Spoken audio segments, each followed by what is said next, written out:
Feedback, menurut gua feedback itu adalah satu hal yang sangat penting. Kalau kita ngomongin sebagai seorang leader, kenapa? Kok Mas Andi nih kalau misalkan ngomongin ke klien, kayaknya bener-bener high standard banget. Sampai anak-anak tuh stres gitu ya. Leader itu bukan suatu hal yang tiba-tiba ada, leadership bukan suatu hal yang tiba-tiba ada, cuman suatu hal yang harus dibentuk. Makanya fungsi staffing itu di situ, bukan dalam artian kita mau akomodir semua keinginan orang kayak pelayan gitu ya. Please, jangan anti kritik dan selalu berbesar hati.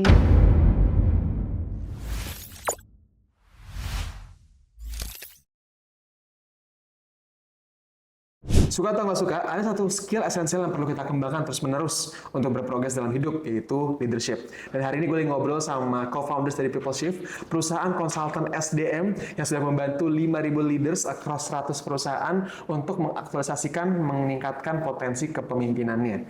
Bersama Sandi Sugandi. Hai, Apa kabar? ketemu lagi kita nih. Ketemu lagi, alhamdulillah. Masih di bulan puasa Masih di bulan puasa, yang penuh dengan challenge. tantangan fisik dan pun mental ya. Apalagi di 10 malam terakhir, Betul. kita lagi diambang mengejar dua hal nih, duniawi dan akhiratwi ya. Betul. Gitu dia yang Target sebelum lebaran, target perusahaan, dan juga target ngaji. gaji, betul. Karena menariknya di jangan ya.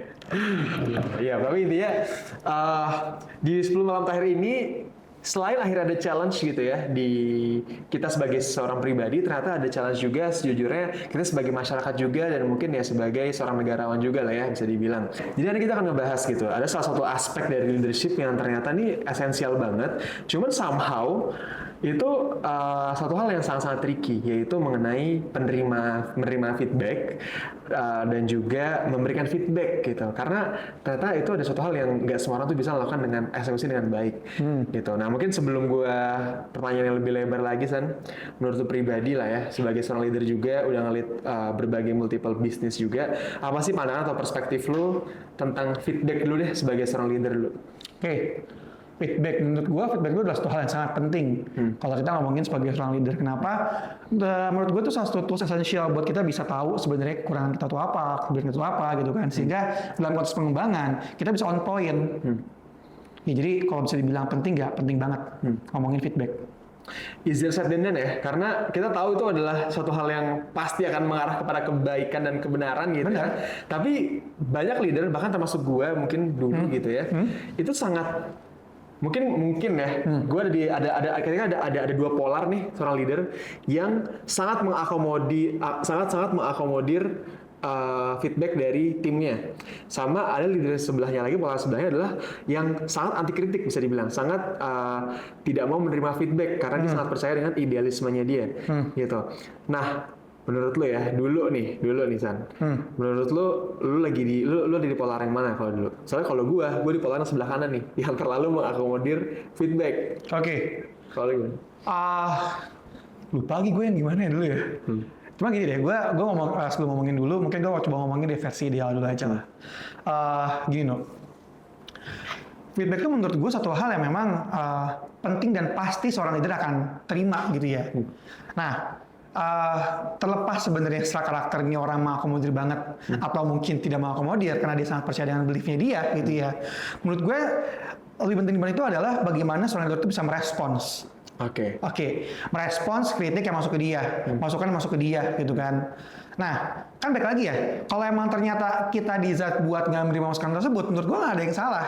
Selama kita punya pertimbangan, kita punya ilmu, kita punya let's say consultant gitu ya. I mean nggak semua masukan pun bisa kita akomodir gitu. Tapi dari seorang leader yang sebenarnya dilihat adalah sebenarnya bagaimana dia merespons feedback tersebut. Kalau misalkan kita ngeliat zaman sekarang nih, banyak leader yang quote-and-quote kelihatan anti kritik, menurut gue paham banget mungkin dia punya sebuah belief yang tinggi terhadap apa yang dia pimpin gitu ya. Tapi apalagi kita memimpin organisasi atau masyarakat dalam jumlah sangat banyak, bagaimana kita merespon itu jadi sangat crucial.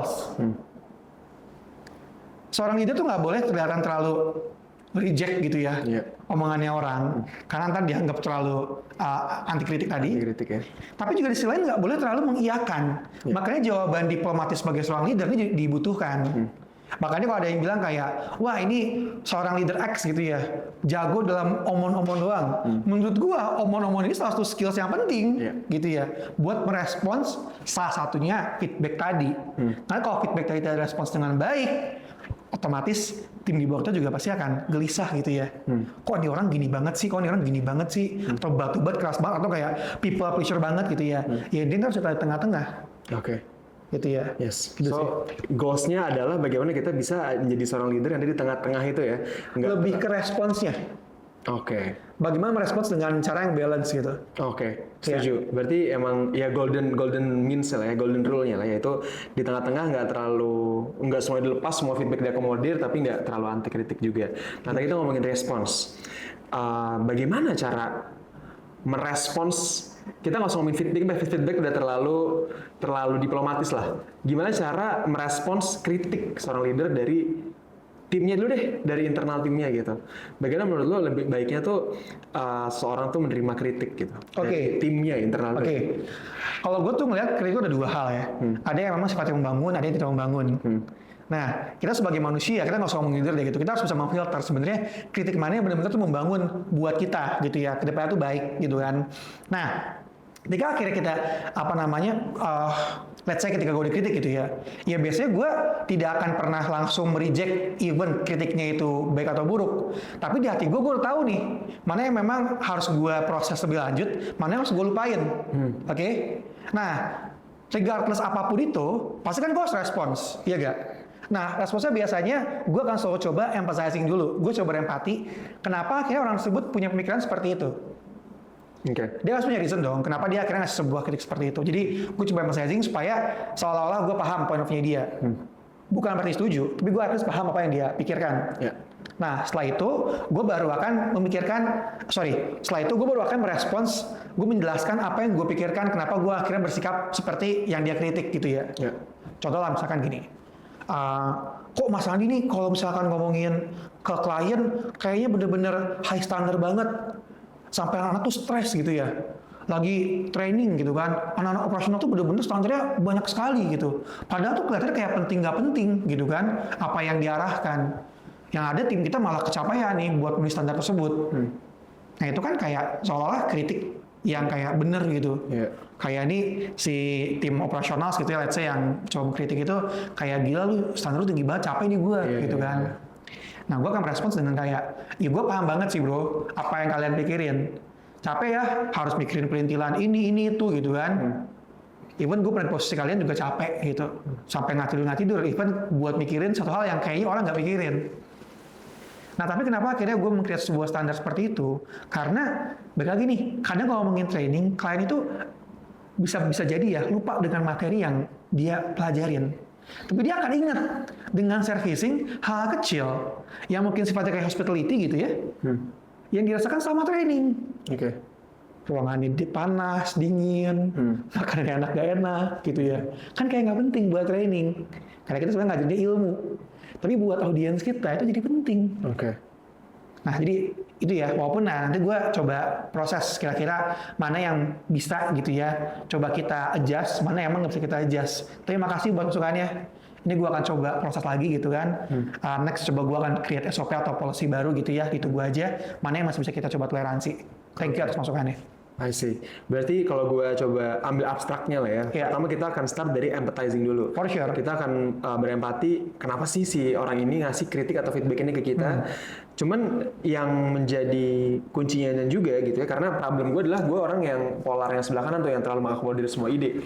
Artinya yang lo lakukan adalah lo tahu nih ada satu direction yang harus diprioritaskan, yaitu customer satisfaction-nya. Dalam konteks barusan iya. Berarti artinya kan ngomongin bisnis. Apapun feedback yang diberikan, kalau misalnya ternyata itu support main goals-nya yaitu tadi customer satisfaction-nya, ya itu akan diterima. Tapi kalau misalnya itu tidak tujuan utama untuk main goals-nya tadi, itu ya akan difilter lebih lanjut. Berarti yang menjadi kunci sebenarnya harus ada main goals-nya itu ya. Kita sebagai itu harus paham dalam konteks tertentu main goals-nya itu apa gitu ya, Sade. Benar. Karena di beberapa podcast sebelumnya kita udah sering bahas juga kayak dalam dunia kita bersosialisasi, kadang tuh benar salah jadi relatif. Tergantung akhirnya sebuah value yang kita coba install di dalam ekosistem tersebut. Nah, balik lagi ke dalam konteksnya bisnis, pasti kita customer centric gitu ya. Gimana kita bisa menangkan bisnis dengan akhirnya menggayat hati customer. Makanya yang berhubungan dengan audiens kita, customer kita pasti akan most likely akan menang. I see. Gitu. Nah, ini problem di sini tapi. Jadi gue dengan berat hati mengatakan bahwa kayaknya gue seperti masyarakat Indonesia pada umumnya gitu. Apa tuh? Sangat-sangat gak enakan, San. Nggak enakan? Jadi ketika kita mau mengorientasikan goals itu pada kepentingan perusahaan, lu nggak akan memprioritaskan kebutuhan tim lu terlalu berlebih. Gitu. Lu nggak akan tolerate keterlambatan deadline dan segala macam.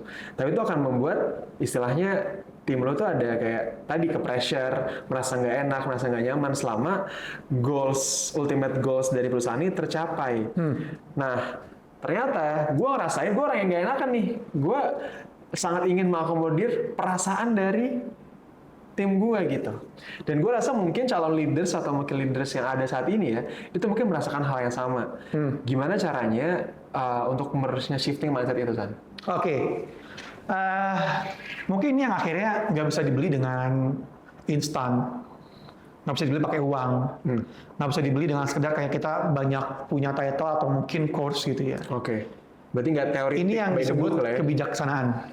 Oke, wisdom. Wisdom, oke. Yang namanya aturan pasti itu dibuat satu yang ideal gitu ya. Ada istilah seperti ini, aturan ada buat dilanggar. Sebenarnya nggak seperti itu, gitu ya. Itu kocak kalau misalnya ada sebuah mindset ke sana. Tapi memang dalam eksekusinya gitu ya, namanya aturan pasti gitu ya. Ada satu dua hal kejadian-kejadian yang mungkin tidak akan bisa tercover dengan semua rules. That's why muncul yang namanya sebuah wisdom, kebijaksanaan gitu ya. Tapi namanya aturan harus tegakkan gitu. Gue pernah nonton salah satu kontennya Pak Deddy Mulyadi, itu gubernur Jawa Barat terpilih gitu ya. Oh ya. Intinya ada warganya gitu ya melakukan sebuah pelanggaran, ya salah gitu ya. Which is dia laporin. Harus diproses dulu ke polisi. Entar in the end laporan dicabut itu urusan belakangan, dia bilang. Oh, oke. Tapi namanya sebuah rules harus tegakkan. Dan gue somehow inspired sama kontennya dia bagian yang itu, gitu ya. Nah sama hal kayak di sini gitu ya, kita ngomongin masalah mengakomodir perasaan orang gitu. Tetap kita harus punya sebuah standar yang bagus, standar yang tinggi. Karena kalau misalnya kita mau dapat banyak klien, kita mau bisnisnya bagus itu ya, namanya SOP dasarnya harus tinggi banget. Kita lihatlah Satpam BCA gitu ya. Satpam bukan Satpam bro. Betul. Tinggi banget standarnya. Which is dalam semua posisi kita harus bisa beyond expectation seperti itu. Ya gak sih? Capek gak? Capek bro. Gitu kan. Tapi pasti di perjalanannya ada penyesuaian, adaptasi gitu kan. Nah situ butuh kebijaksanaan leader tadi. Dan ngomongin kebijaksanaan ini, itu harus hubungannya sama respons tadi. Gitu. Bagaimana orang tuh merespons tuh akan kelihatan banget jam terbangnya dia.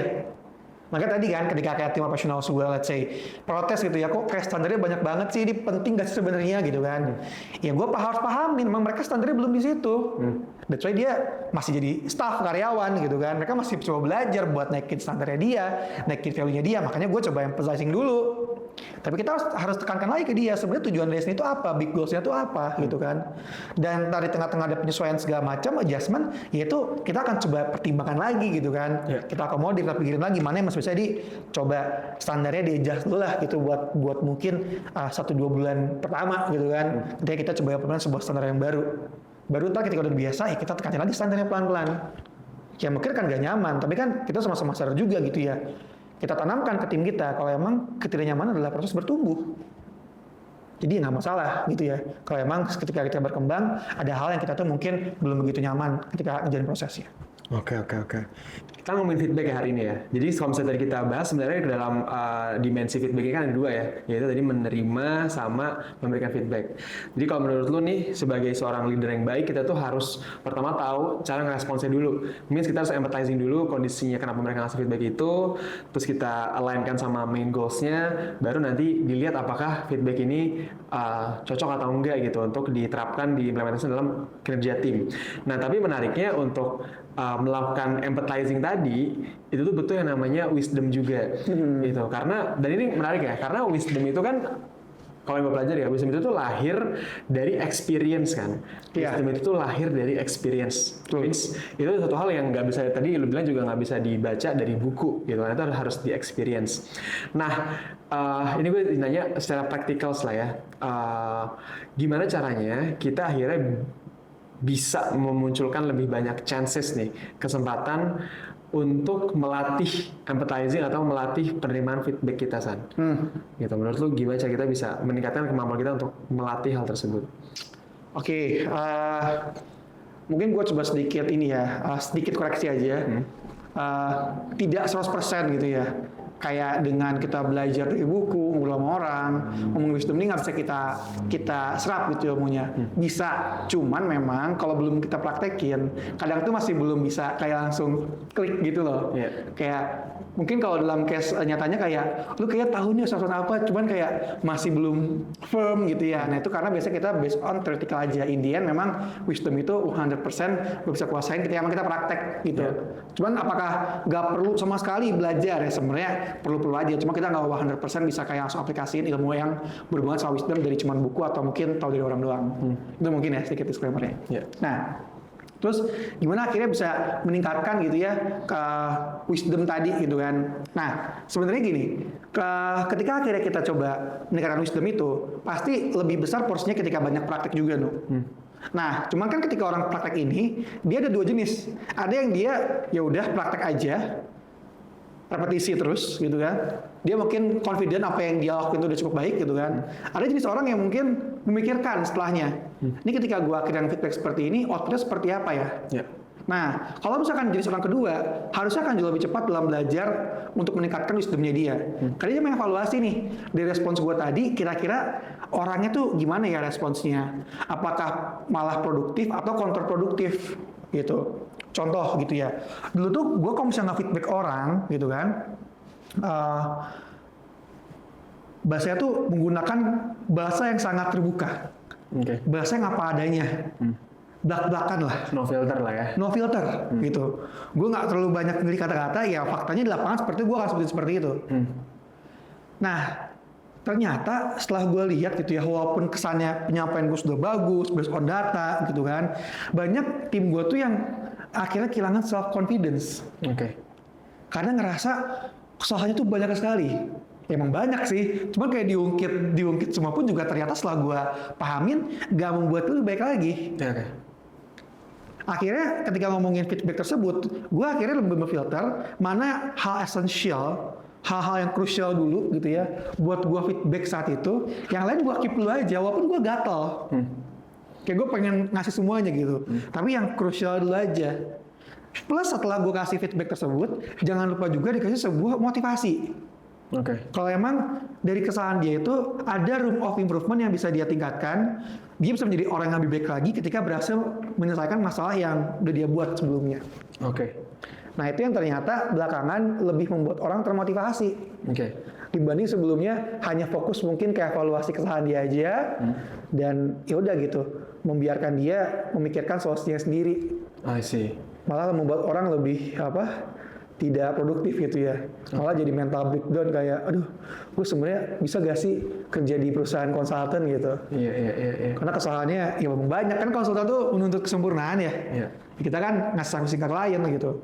Malah dia jadi ini, nggak confident. Itu kan malah jelek juga buat perusahaannya. Nah, ini lain banget ya, karena kita udah membahas berarti gimana caranya untuk nge-deliver sebuah message gitu, dan itu menurut gue itu ada seninya sendiri lah. Gue akan sedikit izin ngebahas itu lebih lanjut gitu ya, tapi gue izin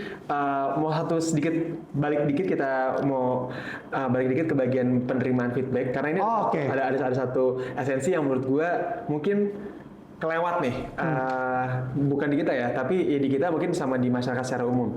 Seringkali gini, ketika kita seorang leaders gitu ya, kita kan akan lead sebuah tim, dan tim ini kita kan lumayan variatif ya. Ada yang lebih tua dari kita, ada yang lebih muda dari kita, dan lain sebagainya. Ada yang secara pengalaman atau level pengalaman, level pendidikan lebih rendah dari kita, tapi kita tidak bisa istilahnya mengontrol ya feedback yang akhirnya muncul dari mereka. Nah, gimana nih cara kita untuk memberikan respons atau mulai melatih mindset bahwa ketika datang feedback dari orang yang secara level itu di bawah kita atau secara pendidikan umur di bawah kita, tapi kita bisa menerima feedback tersebut. Karena ternyata ini isu yang sangat besar mungkin di banyak korporasi di Indonesia mungkin. Ketika akhirnya leadersnya lebih muda atau leadersnya udah tua dan isinya timnya Gen Z semua, itu feedback itu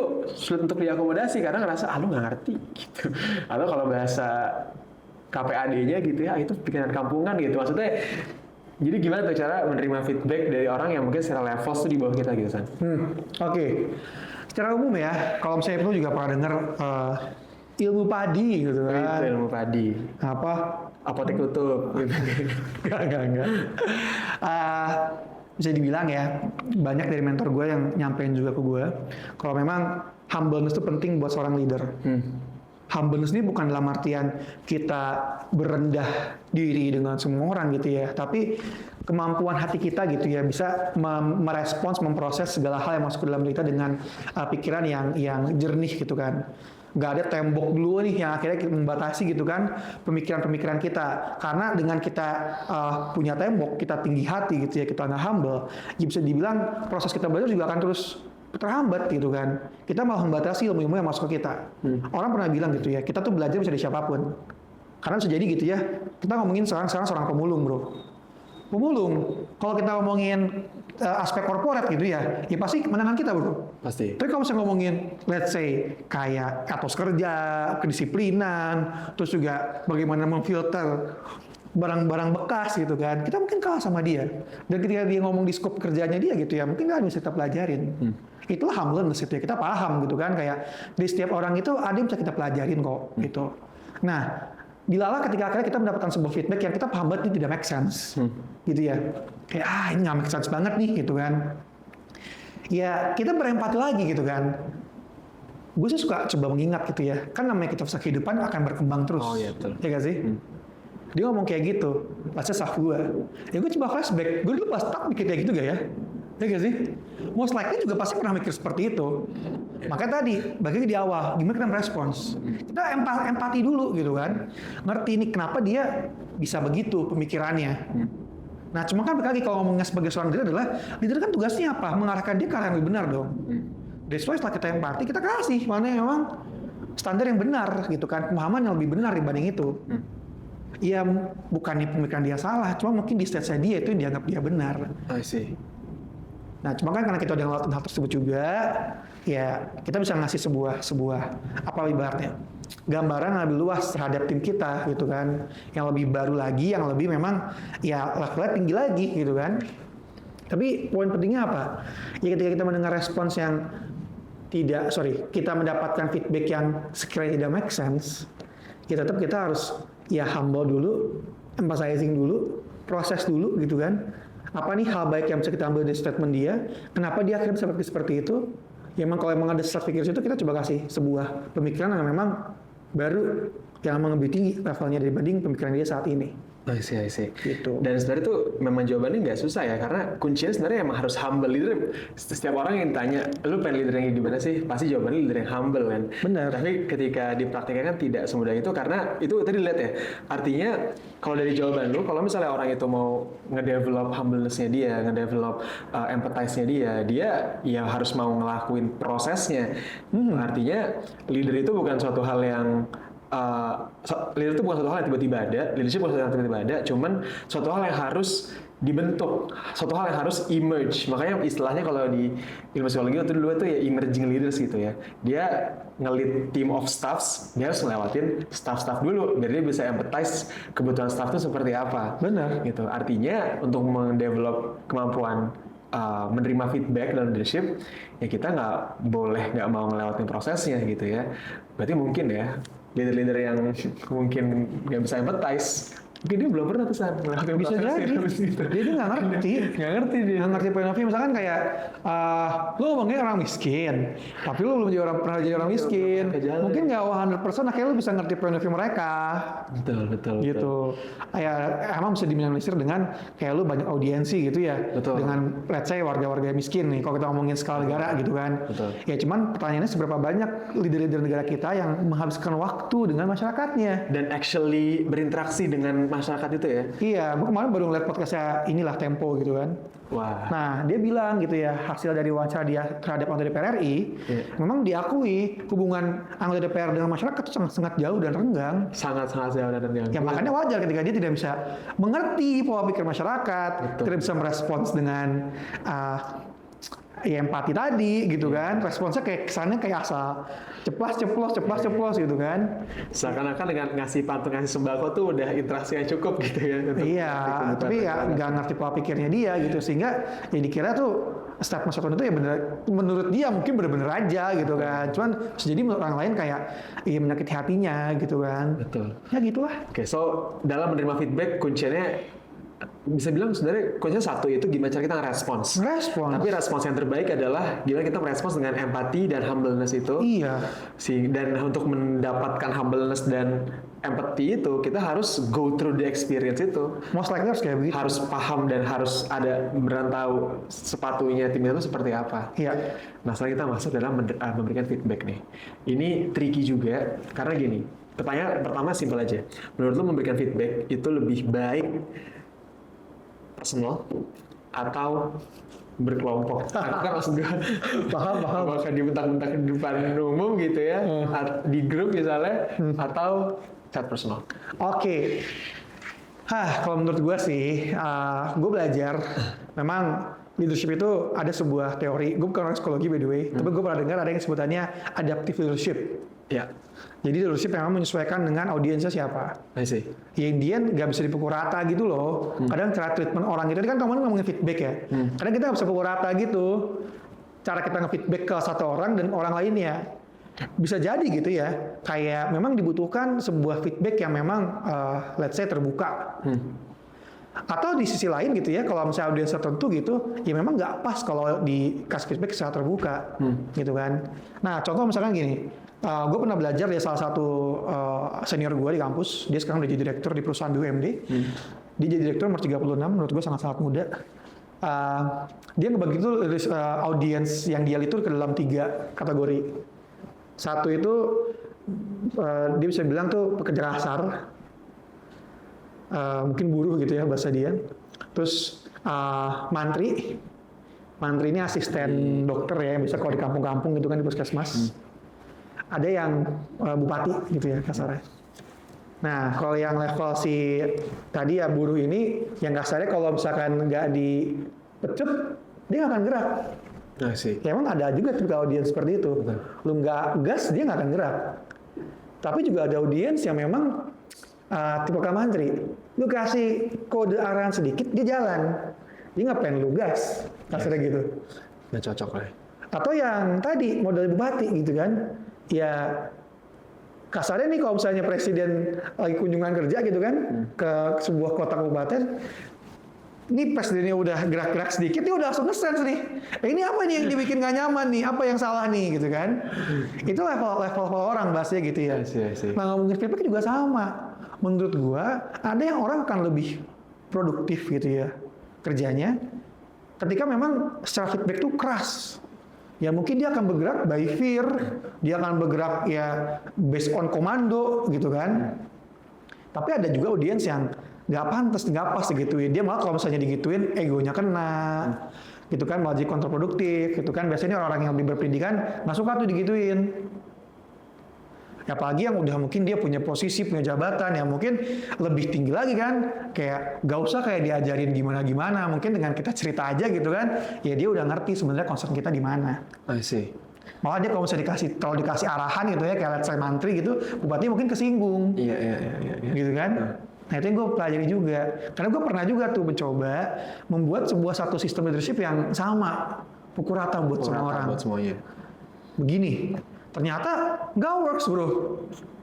Di level tertentu ada yang kesinggung. di level tertentu.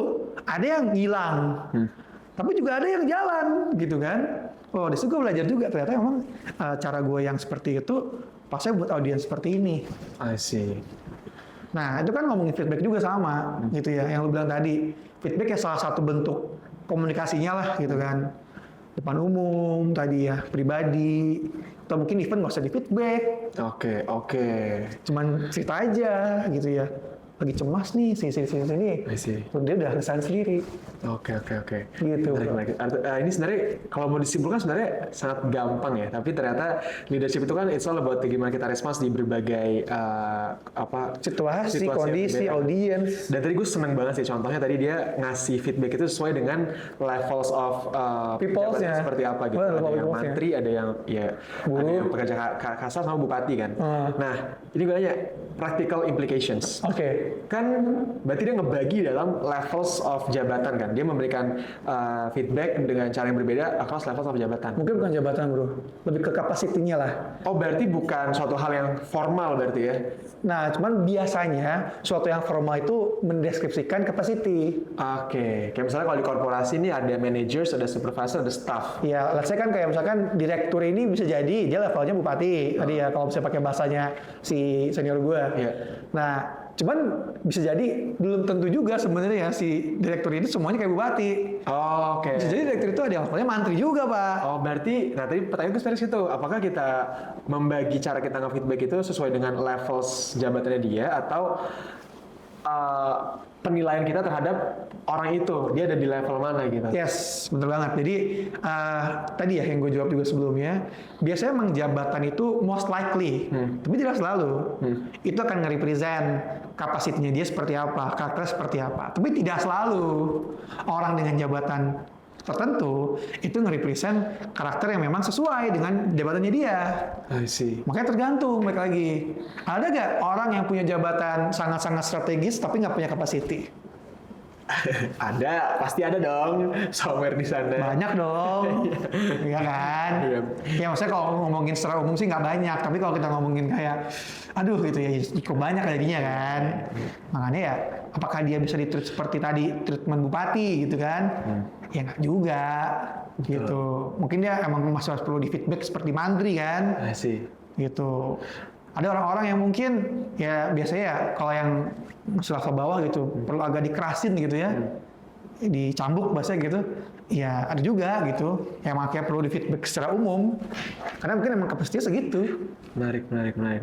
Berarti sebenarnya gampang banget, baik menerima ataupun memberikan feedback. Idealnya kita tuh harus memahami kondisi tim kita. Kita harus berempati sama orang yang lagi kita pimpin. Berarti sebenarnya untuk menjadi leader itu emang serving banget, it's not about you lah ya. Sebenarnya it's about our team gitu. Benar. Tapi ada satu kata menarik yang ngomongin surfing. Surfing ini seringkali juga disalahartikan tuh kayak melayani, pelayan. Kok jadi leader malah melayani sih gitu kan? Sebenarnya nggak bisa dicerna secara harfiah melayani, tapi memahami.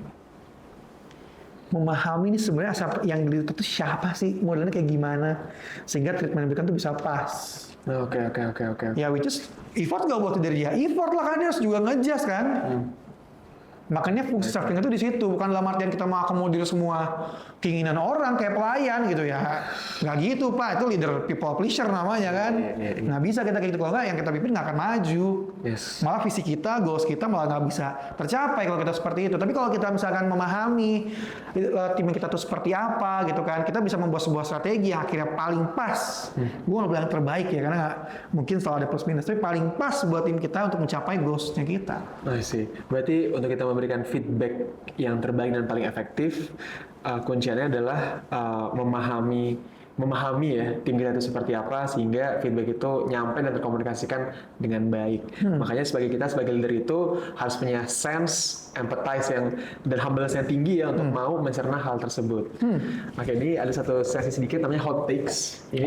Hot takes adalah refleksi gue dari apa yang didiskusikan hari ini. Oke. Artinya kan sebenarnya ketika anggota tim kita itu dikasih feedback yang nggak sesuai dengan cara yang paling cocok buat dia, dia nggak akan suka dong dengan feedback yang diberikan. Nah, hot takes gue adalah Bahkan lagi banyak viral ya pejabat-pejabat publik yang memberikan komentar publik komentar-komentar kepada publik yang publik rasa tuh nggak make sense. Kayak paling gampangnya deh waktu jurnalis Tempo gitu ya diberikan babi terus dibilang dimasak aja mas ya.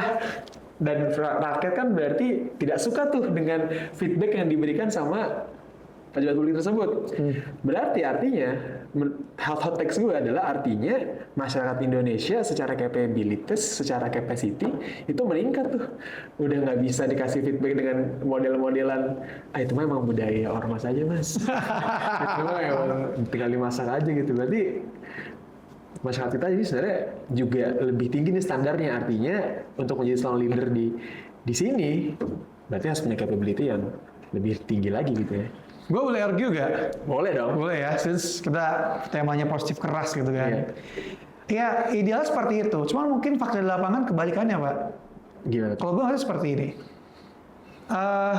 Bisa jadi orang-orang yang ngomong di media sosial itu adalah minoritas. I see. Cuman karena itu sekarang di era digital semua aja bisa terkesan melihat gitu ya. Jadi kelihatannya ramai aja. Padahal selama ramainya, apakah kalau di-compare sama 270 juta masyarakat Indonesia itu jadi rame? Jadi enggak. Good take. Itu namanya hot takes ya. Itu namanya hot takes. Oke. So, Makanya mungkin statement tadi buat masyarakat yang gue yakin bukan masyarakat dengan audiensnya kita atau mungkin circle-nya kita gitu ya. Cuma mungkin di luar sana statement seperti itu nggak ngaruh apa-apa. Nggak akan merubah apapun dari pola pikir mereka. Mungkin yang lebih merubah, ketika dikasih makan gratis, dikasih susu, dikasih skincare tuh yang lebih ngena buat mereka. Betul. Dan jumlahnya mungkin lebih banyak. Betul. Oke, itu adalah hot takes ya, karena ini bukan podcast politik di diskusi lain. Tapi untuk recap mengenai feedback, kunciannya adalah untuk menerima ataupun memberikan feedback. The key adalah untuk kita memahami, empathize kepada tim kita, sehingga kita bisa memberikan respons yang terbaik untuk membuat feedback itu yang paling efektif. Feedback yang efektif itu yang mana? Yang mengakomodir growth ya, growth dari tim kita dan growth dari sisi target companies atau corporate. Ya. Oke, seperti biasa Sam, jadi kita ada surat cinta untuk masyarakat atau calon leaders di Indonesia ya. Pesan cinta apa yang akhirnya mau memberikan ke mereka, nanti kita akan masukin konten ini dan akan kita berikan. Oke, silakan. Oke. Yang pertama mungkin gue pengen nulis buat para leaders secara umum ya. Jangan pernah ragu dengan visi dan juga impian yang sudah kalian buat. Apalagi kalian goyah karena mungkin ada tim kalian yang tidak setuju. Percayalah, pasti dengan visi yang kuat, kita semua akan mendapatkan partner atau tim yang tepat. Sebaliknya, jika kita ragu dengan visi kita, maka kita tidak akan pernah kemana-mana. Oke, itu buat leaders di Indonesia. Karena banyak yang akhirnya diragu gitu ya. Ini gue jadi leader yang baik belum sih? Duh, gue pengen nyenengin tim gue nih, gitu kan. Disitulah awal mula leadership jadi berantakan.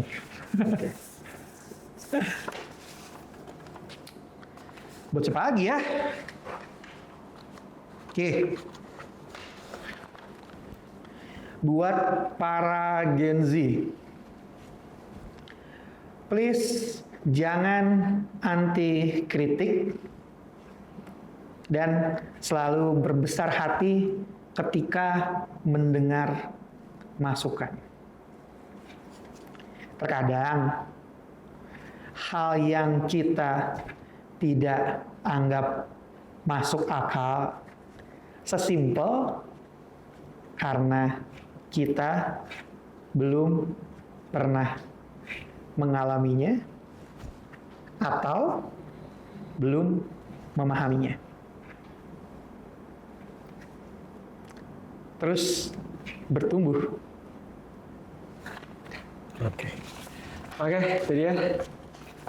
Akan kita kirimkan kepada seluruh masyarakat dan seluruh leaders di Indonesia ya. Para leaders. Oke. Oke. Nih. Oke, kalau gitu diskusi yang lagi-lagi insightful dan fruitful juga. Gue akan selalu belajar terus ya dari podcast ini juga gitu ya sebagai host moderator dan basically gue sebagai audience juga karena gue merasa banyak sekali ya hal-hal yang masih harus diimprove sebagai seorang leaders. Oke teman-teman, terima kasih banyak untuk nonton Positive Class sampai hari ini dan sampai ketemu lagi di episode berikutnya. Bye.